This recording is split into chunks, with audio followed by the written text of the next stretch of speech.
qué habla la psicología cuando estudia el desarrollo moral. Y aquí creo que hay dos formas de entender la moral, ¿no? Tanto como desarrollo moral como razonamiento moral. Milgram está, bueno, incluso había un documental, o no, una película de Milgram, el efecto Milgram creo que se llamaba en Netflix. So a week after the seminar, I arranged to test the limits of their responsiveness to authority.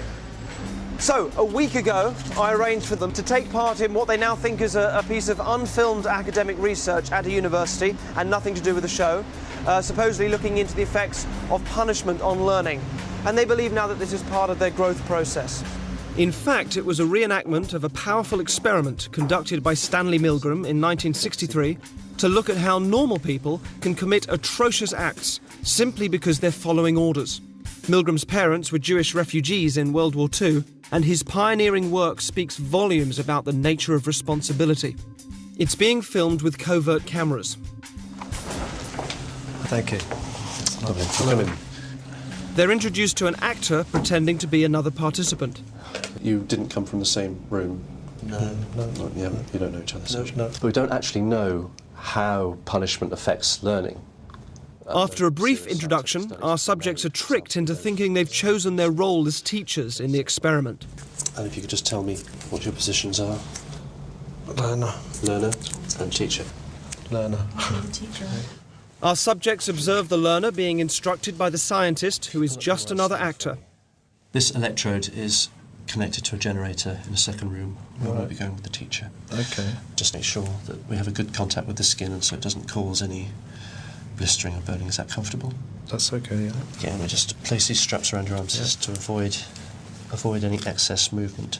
Those aren't too tight. No, that's okay. No. The teacher will read out some word pairs to you. Blue girl. The learner is told he's going to be asked a series of memory questions by the teacher. He will have to remember word pairs and then correctly remember them when offered multiple choices. If the answer's incorrect, you will receive an electric shock. The teacher is then taken next door and shown the generator, which ranges from 15 volts all the way up to a lethal 450 volts. The domestic electricity supply in the UK is, of course, 240 volts. Our teachers are given the list of questions and told to increase the voltage each time the learner gets a question wrong. They are then given an example of a low voltage shock. And try and estimate in volts the amount of shock you feel you're getting. Okay. Jesus. Oh, shit. Do you know how much that was? Enough. 75. It was actually 45. Just Oh, my God. Teacher, begin. Shoe horn. Steam. The point of this test is to see whether the teachers, our subjects, will call a stop to the experiment or continue to the point where they are administering seemingly lethal electric shocks to the victim simply because the scientist is telling them to. That's correct. The next word is bicycle. The options: tyre, race, helmet, shorts. That's incorrect, so there'll be 120 volts.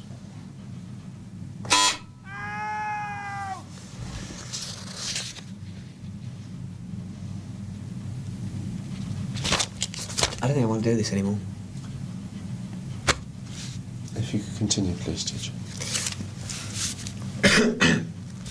There is... No, I don't think I'm going to do anymore. The experiment requires you to continue. Yeah, even so, I don't think I'm going to do anymore. Correct.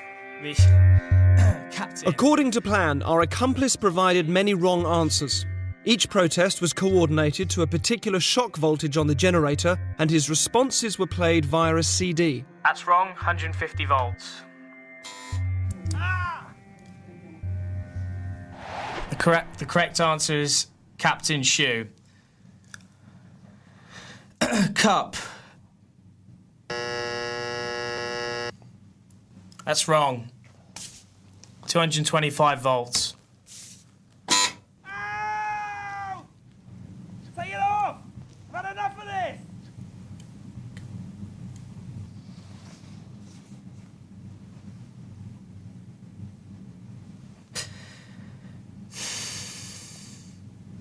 He's in a lot of pain. Continue, please. But he's not comfortable. We must continue to the end of the experiment. Whether the learner likes it or not, he has to go on until he's learnt the words correctly. Okay.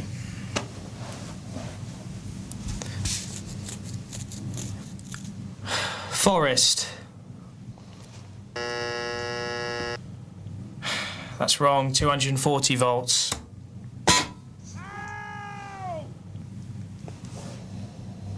Are you sure this is not causing any lasting damage? He sounds like he's in a lot of pain.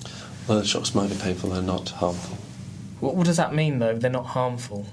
Sorry, I'm not getting you. When you say that they might be painful but not harmful, They cause no long-term damage. okay, so what does that mean? That it doesn't leave any scars? It causes no damage. That seems very cold and calculated to me. This doesn't seem like a very... Anyway. Golden.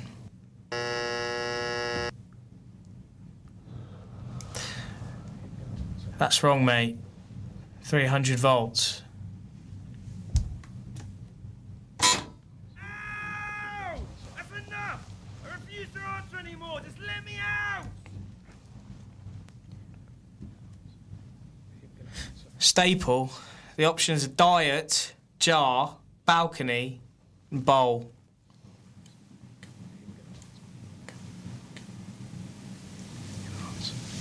I'm going to answer.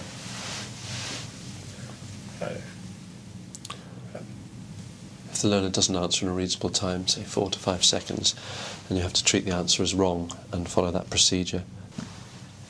Did you hear that, learner? Just any response, mate. Come on. Wild guess. Please continue.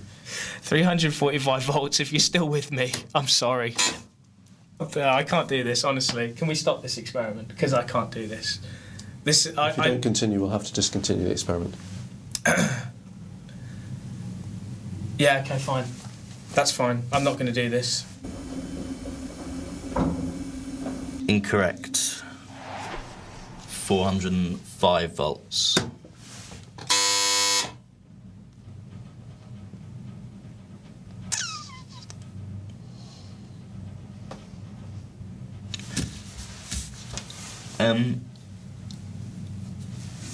Sorry, I don't know. Does someone want to check on him or something? It's just he's not making any noise now, and he was before. And I'm quite happy to go on, but I'm just a bit worried about. If you would continue.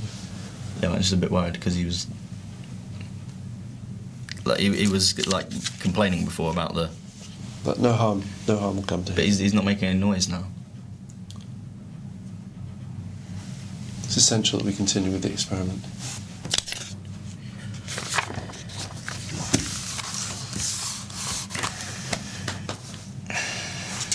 Balcony. Incorrect. 450 volts.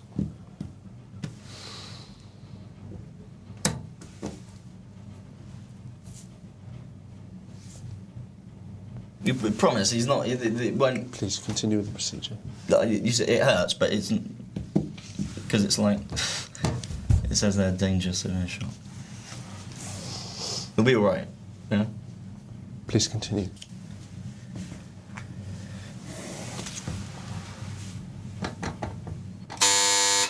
Okay, I think we'll discontinue the experiment there.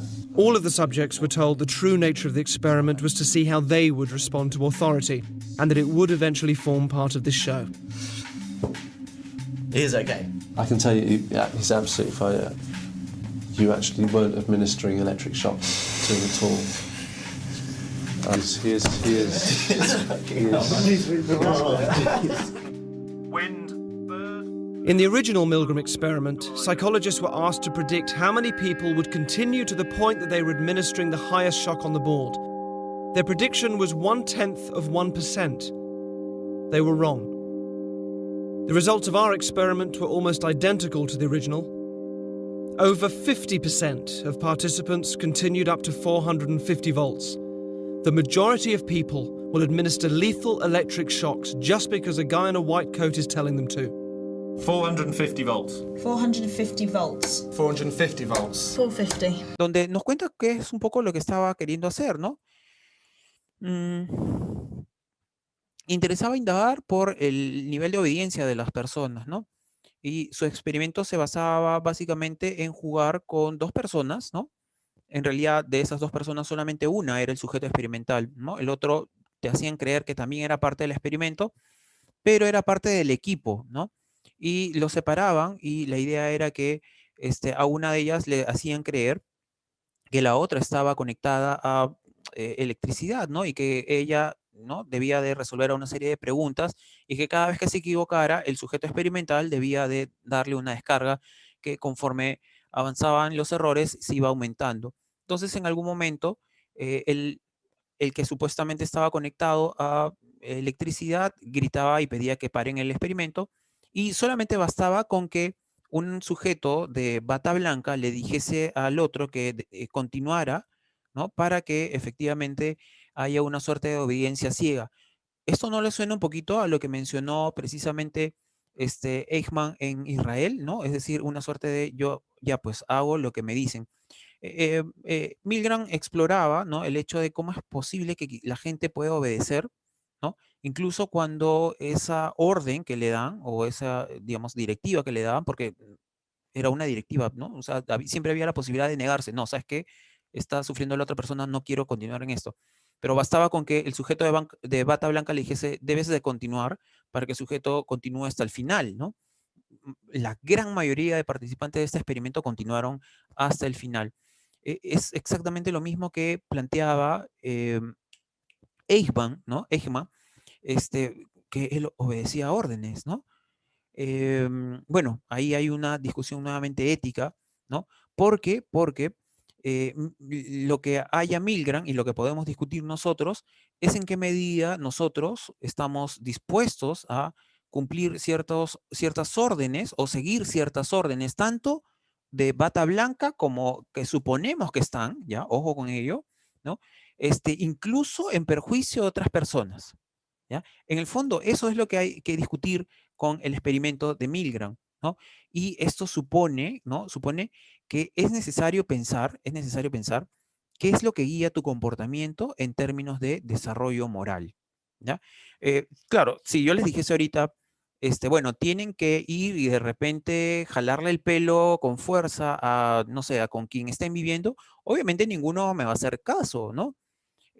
Pero eso que les escandalizaría, pues Milgram lo que encontró fue que la gente suele obedecer a alguien que de pronto basta con que asuman que tiene un poquito de autoridad, ¿no? Y lo suelen obedecer, suelen seguir sus indicaciones hasta el final, ¿no? En ese sentido, las teorías o modelos de carácter, o mejor dicho, que intentan abordar el desarrollo moral son de tres tipos, ¿no? Modelos cognitivos evolutivos, modelos que estudian la influencia del contexto y modelos etológicos. Ahondemos en ellos, ¿no? Los modelos cognitivos evolutivos se fijan en el desarrollo del razonamiento moral, es decir, en qué es lo que piensa una persona o cómo piensa una persona para determinar si su comportamiento es moral o no. En ese sentido es interesante aquí nombrar a Piaget, ¿no? Que podemos ir identificando un poco por dónde va la cosa, ¿no? Una serie de estadios que van desde aspectos concretos hasta aspectos más simbólicos, ¿no? Entonces, los modelos cognitivos apuntan justamente a saber cómo piensa una persona, ¿no? Cómo piensa una persona. ¿Qué tipo de elementos considera para su juicio? ¿Qué tipo de pensamientos o razonamientos tiene para determinar, ¿no? Un comportamiento moralmente aceptado o no? Otros modelos más bien estudian la influencia del contexto, ¿no? Por ejemplo, Bandura, ¿no? Trabaja todo el tema de cómo es que tu entorno, ¿no? Cómo es que tu entorno moldea tu comportamiento, o cómo es que tu entorno, más bien, más que moldear, podríamos decir moldear, te predispone a adquirir cierto comportamiento, cierta conducta moral, ¿no?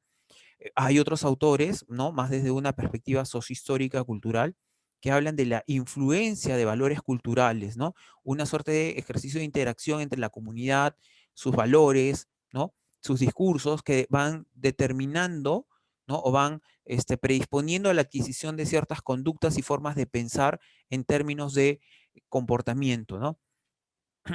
Y los modelos etológicos, por otro lado, se centran en un aspecto particular, ¿no? El comportamiento de las personas, ojo, ahí hay una distinción interesante, ¿no? Los otros modelos hablan de razonamientos, el primero claramente habla de razonamientos, el segundo habla de aprendizajes y el tercero habla de comportamientos.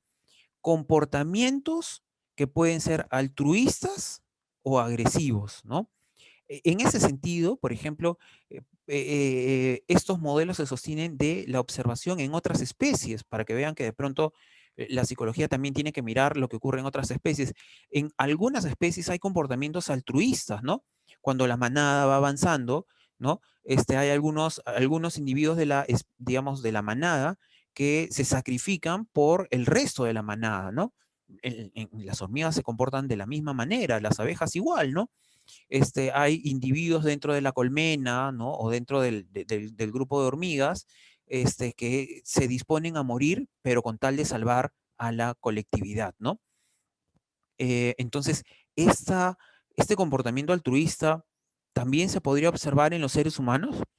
Pues ahí hay una serie de experimentos, una serie de ejercicios muy interesantes, ¿no? Que habrá que discutir, ¿no? Entonces, aquí, por ejemplo, para dar cuenta del comportamiento altruista, por ejemplo, hay una serie de factores, algunos motivacionales y otros afectivos. Por ejemplo, hay una serie de autores que señalan qué es lo que te mueve para tener un comportamiento altruista frente a alguien, ¿no? Algunos autores señalan que tiene que ver con la identificación y otros con la empatía. Ahí dos cosas un tanto distintas, ¿no? Por ejemplo, la identificación haría que tú tengas un comportamiento altruista con alguien que a ti te parece que es tu similar, ¿no? Podría ocurrir esto de repente, bueno, ver a alguien, a ver, digamos, ¿no? Se van de viaje a otro país y se topan con un peruano que está en una situación particular, ¿no? Difícil. Entonces, te provoca ayudarlo porque te sientes identificado con tu compatriota. La otra posibilidad es que de pronto sientas, digamos, desarrolles una capacidad empática, es decir, que puedas mirar al otro, ¿no? Y entender que de pronto le ocurre algo que amerita tu ayuda, ¿no? Otros autores más bien dicen que los comportamientos altruistas tienen que ver con evitar sentimientos de culpa y vergüenza, ¿no? Por ejemplo, le ayudo porque me da pena, ¿no? Me da culpa que esté tal como está, ¿no? Que es lo que a veces en ocasiones se jugaba mucho en los servicios de transporte. Bueno, seguramente todavía se juega eso, ¿no? La verdad es que ya casi no salgo y si salgo lo hago en bicicleta. Así que ya no lo veo tanto, pero cuando iba en transporte público podía ver que la gente subía, ¿no? Y te conmovía con un relato triste, ¿no? Y siempre pensé, de repente va a sonar horrible lo que voy a decir, ¿no? Que siempre pensé que lo que en el fondo estas personas hacían era algo así como darte la oportunidad de reducir tu culpa frente a otras injusticias, ¿no? Y otro tercer cúmulo, otro tercer grupo de causas afectivas es eh, reaccionar frente, mejor dicho, comportarte altruistamente como una reacción emocional ante una transgresión, ¿no? De repente estás viendo que alguien está siendo agredido, ¿no? Estas clásicas circunstancias en que de repente una mujer está siendo agredida por su pareja y la gente interviene, ¿no? O de repente alguien está siendo asaltado, bueno, en ciertas ocasiones la gente interviene, ¿no? La otra gran forma de abordar este comportamiento altruista es las motivaciones. ¿Qué motiva a la gente a comportarse de una manera u otra, a respetar o transgredir normas, por ejemplo, ¿no? Entonces, por ejemplo, aquí Piaget, pero sobre todo Kohlberg, estudiaron la estructura de la lógica del razonamiento moral, ¿no? Y lo que, por ejemplo, la forma como utilizaban o cómo abordaban su estudio del razonamiento moral era, ambos, tanto Piaget como Kohlberg, a través de los dilemas morales. ¿Qué cosa es un dilema moral? Pues una situación hipotética que se plantea, ¿no? Donde tú tienes que tomar una decisión. Por ejemplo, me parece que lo he colocado aquí. Acá hay uno, sí, eh, creo que lo podemos poner rápidamente. A ver, un segundo. Nicholas, this train is going to crash into these 5 people. Should we move the train to go this way, or should we let it go that way? Which way should the train go?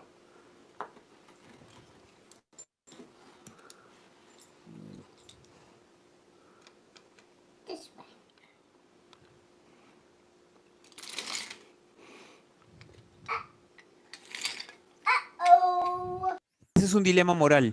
Uh-oh, Nicholas. This train is going to crash into these 5... Ese es un dilema moral.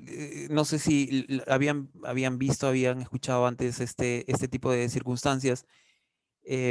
Son situaciones hipotéticas, ¿no? Que en el fondo, por ejemplo, Piaget lo que quería saber era cómo reacciona la gente, cómo responde a estos, ¿no? En términos de positivo o negativo, es decir, actúa moralmente o no, mientras que Colbert más bien le interesaba ver cómo razonaban las personas, no le interesaba tanto la respuesta en sí, sino el razonamiento que hay detrás de estas decisiones, ¿no?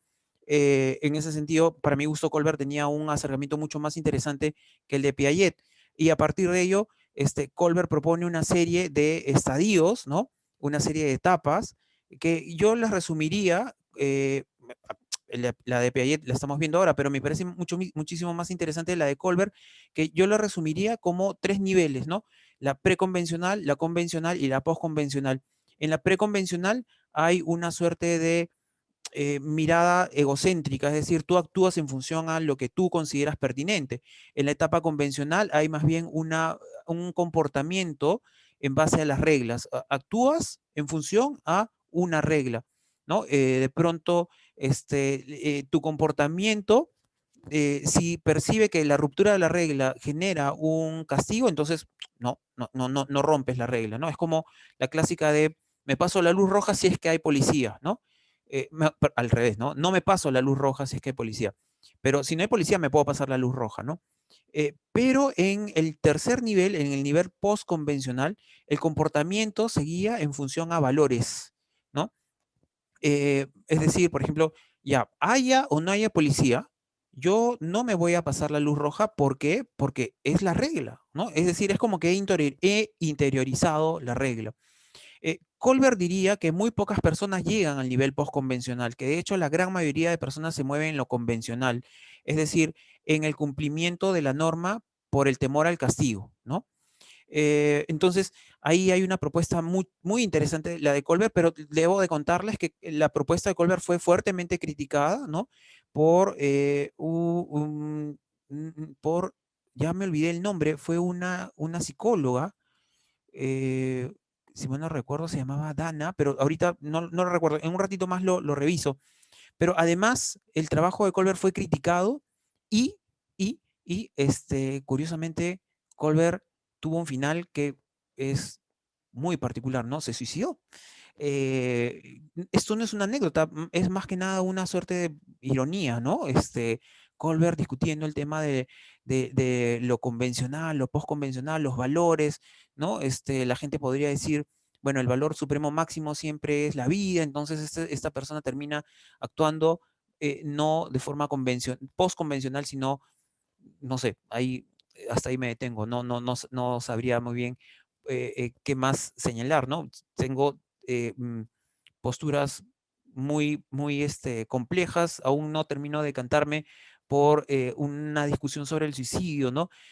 Una mirada occidental lo castiga, una moral judeocristiana lo castiga, ¿no? Pero hay posturas orientales, ¿no? Donde el suicidio, en la medida en que preserva tu dignidad, pues tiene sentido, ¿no?